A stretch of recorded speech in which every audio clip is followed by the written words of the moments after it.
a lot of people don't know how to make decisions. Somebody was talking about procrastination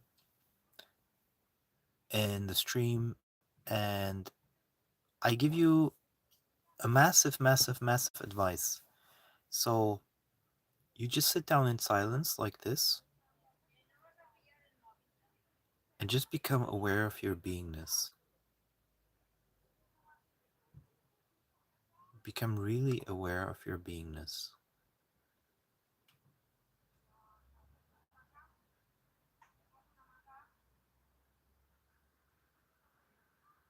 Nothing else. And then take awareness to your heart chakra. But you're still just also at the same time just letting go into beingness, but also aware of the heart chakra.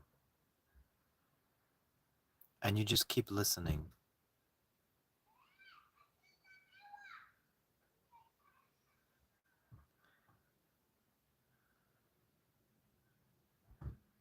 And thereby you going from any kind of other energy center, you're going back into the heart chakra energy center. So you're kind of like refocusing your attention. And you're not supposed to do anything specific other than that. So you're just aware of this. You're just aware of the heart chakra.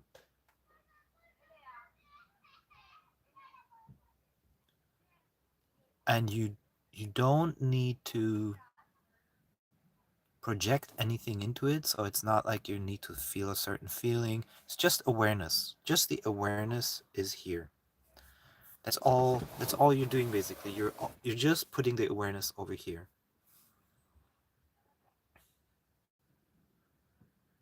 And go into kind of like listening mode, because go out of the doing mode, out of the thinking mode, into just listening.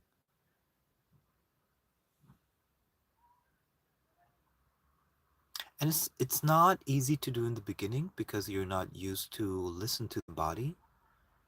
But what you're in a sense doing, you're listening, you become like almost like a passive listener to your own psychoenergetic field.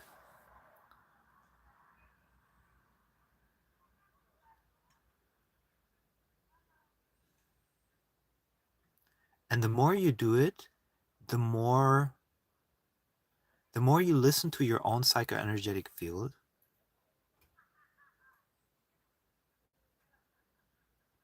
the more you're kind of opening up the heart space. And the interesting thing is, as it opens and you have more confidence in the heart space, the more that energy overtakes or also cleanses your psychoenergetic field. To give you a simple example, what do you think who has a better psychoenergetic field? The person that is in the root chakra, worried about something about fear, the person that is in their sacral chakra where there's either shame or sexuality, the person that is in control mode or acceptance problems in the solar plexus, or the person that has awareness with the heart chakra. Having the awareness with the heart chakra and the heart space will automatically load your psychoenergetic field completely different. And that also has quantum entanglement consequences. So outside of space and time, you're going to start attracting things and actions are going to happen which are more in alignment with your true heart, energy. Because naturally, if you always act out of the root chakra, out of fear, existence, and safety, or if you always act out of the sacral chakra, or if you always act out of the solar plexus, you're going to get exactly that, logically. But if you act out of, or if you listen to the heart chakra, the heart space, and then actions lead out of that naturally it's going to lead you to more heart space. So you will have more people around you that are heart based. You will feel much more harmonious. You will feel more self love. You will feel a different presence in your own energetic field. Because this is also something interesting. A lot of people try to make exterior circumstances fit to their liking, but what most people are actually looking for is not changing the exterior, but changing actually how you feel in your body. Because the experience in your body is what determines your harmonious or comfy level in that moment. So if my body feels tremendously good and light and nice, do you really care about what is going on around you? Like imagine you're like floating with the body down the street, but it's super busy and noisy, but your whole body doesn't care. It's like it's like literally floating and you feel this love and everything, and then you really don't care. And people try to then change the outside, but what they're really trying to do, what they really prefer is changing their body. And changing your body is not that hard if you learn to cleanse your body from the dense energies. And one of the ways to do this is just in silence listen to your heart energy, and thereby you start to cleanse it, and the longer time you spend with it, the more you cleanse it. And now comes the pain body addiction. A lot of people prefer to stay in a bad body state out of fear rather than really cleanse their psychoenergetic field and be really comfy. Because really comfy for a lot of people that are conditioned is boring. Boredom is a huge part of why we do things which are not good for us also. Because you get bored and then you feel like, oh, I want to be in contact with people. Then you're in contact with people and you realize, nah, I didn't really want to be in contact with those people. I just want different people or something like this. So you have to become comfortable. And this is something I agree with Rupert Spira, but every non-dual teacher says this. You have to become comfortable with boredom. But it's not really boredom if you're in your heart space. It becomes boredom when the pain body doesn't get the entertainment it seeks, you could say. But when you're in that heart space, you put the intention here and you feel right at home just putting the attention here. Sorry. Then you instantly feel well no matter what happens, almost no matter what happens. And this is what people are actually looking for in life, but they miss it. Uh, and sometimes these things are the causality is not that obvious. So people focus on the wrong thing because they think the causality is somewhere else. For example, a lot of young men think they need to go the direction of hypermasculinity in order to attract something which you cannot attract this way. So for example, if say say you're a young boy, you're 15, 16, and you feel like you want this or that and this and that, and then when you become 16, 17, 18, you start to get maybe frustrated out of life, especially if you leave school then, and then you're like, okay, I'm gonna go the direction, somebody hyper masculine like Andrew Tate, and it doesn't really give you inner satisfaction because you've taken this energy and put it in the wrong place. You focus on the wrong thing, and because it's not a really intuitive thing to go higher in your vibration, in your awareness, in the sense like it's intuitive to pick something. It's very intuitive to pick something, or logical even, to pick something that you see in real life with your eyes and be like, oh my God, here's what I want. Okay, he's doing this. He says, I need to do this. And then I get it. Okay, let's do it. But I want you to do something completely different. I want you to turn around from looking outside with your eyes and copying what you're seeing on the outside. This is this is now something super important, and I should talk about this more. Instead of taking what is outside and copying that and trying to mimic that, which is a natural biological reaction, by the way, so it's not something, horrible, but think of it more like the body and the chakras. So, by what chakra are you in? When you try to imitate, let's say, a hyper masculinity like Andrew Tate, you're in your first chakra, you're in your second chakra, and you're in your third chakra, but you're not in your fourth chakra. And so, what I want you to do is look back at your body and think about the other chakras that you might have neglected, like the heart chakra, and start to focus there and be like, and that's a very hard thing to do because it's literally you're transforming your psychoenergetic field. Also with the tapping that I speak about in my free book, um, you're basically changing your psychoenergetic field in real time.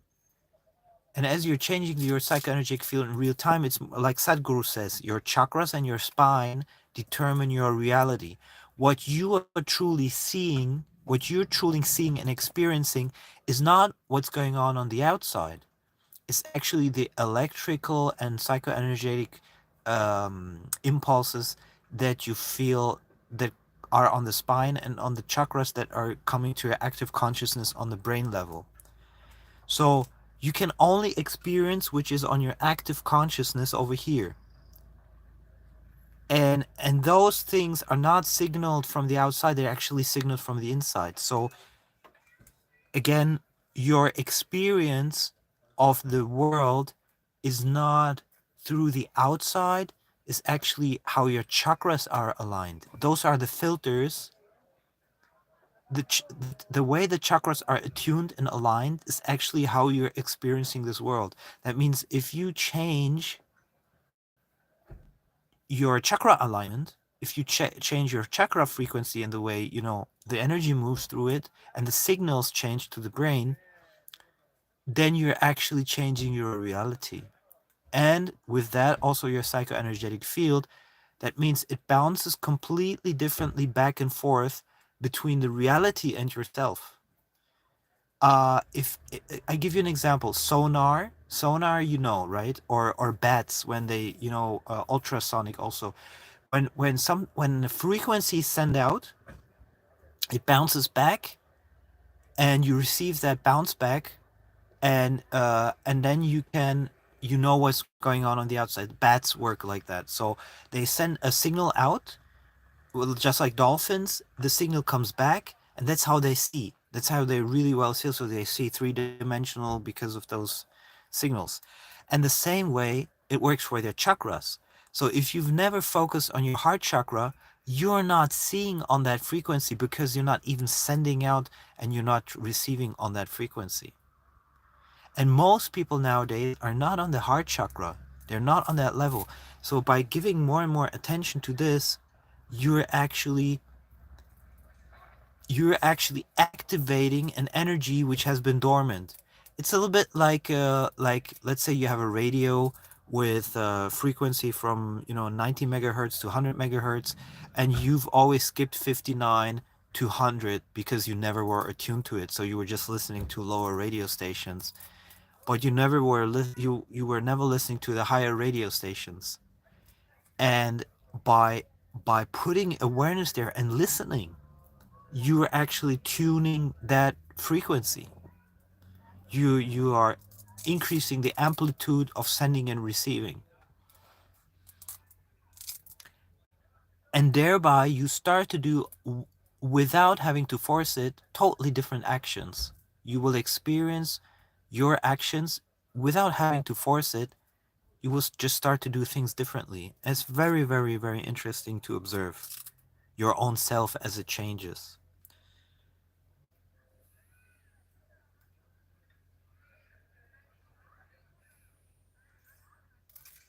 And it's extremely simple and uncomplicated. That's one of the beautiful things also about it.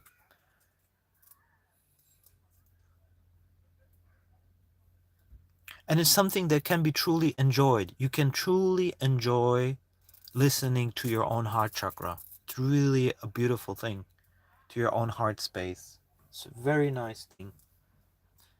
It's uncomplicated, it's simple, it's beautiful.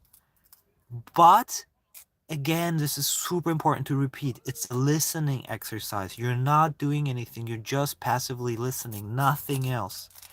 And because a lot of people try to do something, they try to, like, okay, let's make the chakra bigger, let's, do the breathing or something. No, you're just listening. You can start off with doing certain, like, exercises. So you can do like yam bija mantra with, for example, the mudra, yum yum, or tapping, you know but then in the end you're just listening.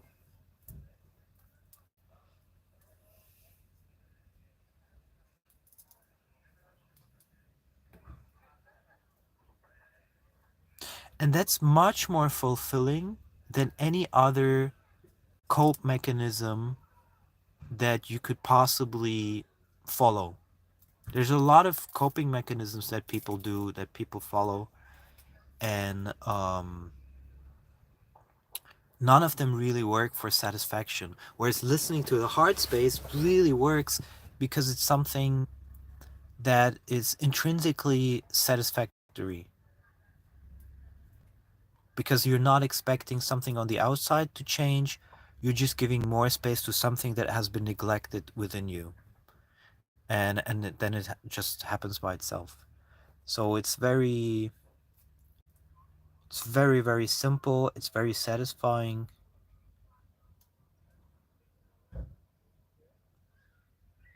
And nobody can hinder you from it, no matter in which situation, whether you're lying in a hospital bed, whether you're in an office, whether you whatever you're doing, wherever you are. Nobody can hinder you, whether if you're in prison, and nobody can hinder you from just listening to your heart space. Absolutely nobody.